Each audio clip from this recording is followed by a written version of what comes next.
Savais-tu que quand tu as un projet, un rêve, une aspiration, puis que dans le fond de toi, que c'est juste, puis tu sens que ça peut marcher, cette certitude-là, elle existe déjà.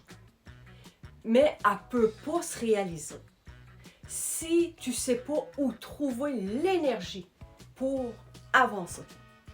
Parce qu'espérer, c'est pas suffisant. Souhaiter très très fort, c'est pas suffisant non plus. À un moment donné, il faut se choisir. Choisir d'être une femme qui veut. Pas une femme qui attend. Pas une femme qui se retient. Une femme qui avance, sans se diminuer. Même quand il y a des doutes, des critiques, et même quand la pression de la perfection, elle est partout. Une femme accomplie, c'est une femme qui s'implique, mais avec plaisir, parce qu'elle sait que ses talents, sa sensibilité, son intuition, tout ça, c'est pas un problème, c'est sa contribution. Mais pour ça, il y a une chose essentielle à comprendre. Tu dois savoir comment tu fonctionnes. C'est pas juste en écrivant des tâches sur une liste de juste des questions de structure. Le lundi, je fais ça, le mardi, je fais ça, le mercredi, je fais ça. Ça, c'est de l'organisation.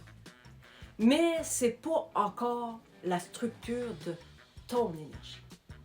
Avant de planifier, il faut faire émerger ton énergie avant de produire. Il faut savoir comment y accéder à ton énergie. Parce que l'énergie n'est pas à créer, elle est déjà là, en toi. Quand tu veux lancer un projet, que tu veux donner vie à une aspiration, c'est sûr que ce que tu veux transmettre, c'est pour inspirer, pour contribuer, pour impacter. C'est sûr que tu es compétente. C'est sûr que ta voix compte. La vraie question, est-ce que tu t'autorises à accéder à ton plein potentiel sans renier ta féminité, sans te comparer, sans te diminuer? J'ai envie de te poser une question. Es-tu vraiment prête à arrêter de concentrer ton énergie sur ce que les autres disent? T'es pas assez ci, t'es pas assez ça. Je le souhaite.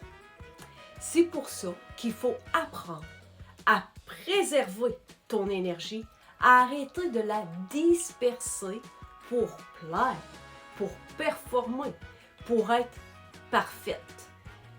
Et pour commencer à l'orienter consciemment sur ce qui compte vraiment. Ton souhait, ton aspiration, ton projet et même tes rêves. C'est pour ça qu'une femme qui arrête de douter, elle prend sa place. C'est comme ça qu'elle choisit sa féminité comme une force. C'est comme ça qu'elle inspire, qu'elle contribue et qu'elle impacte le monde à sa façon. Alors, es-tu prête à préserver ton énergie pour ce qui compte vraiment?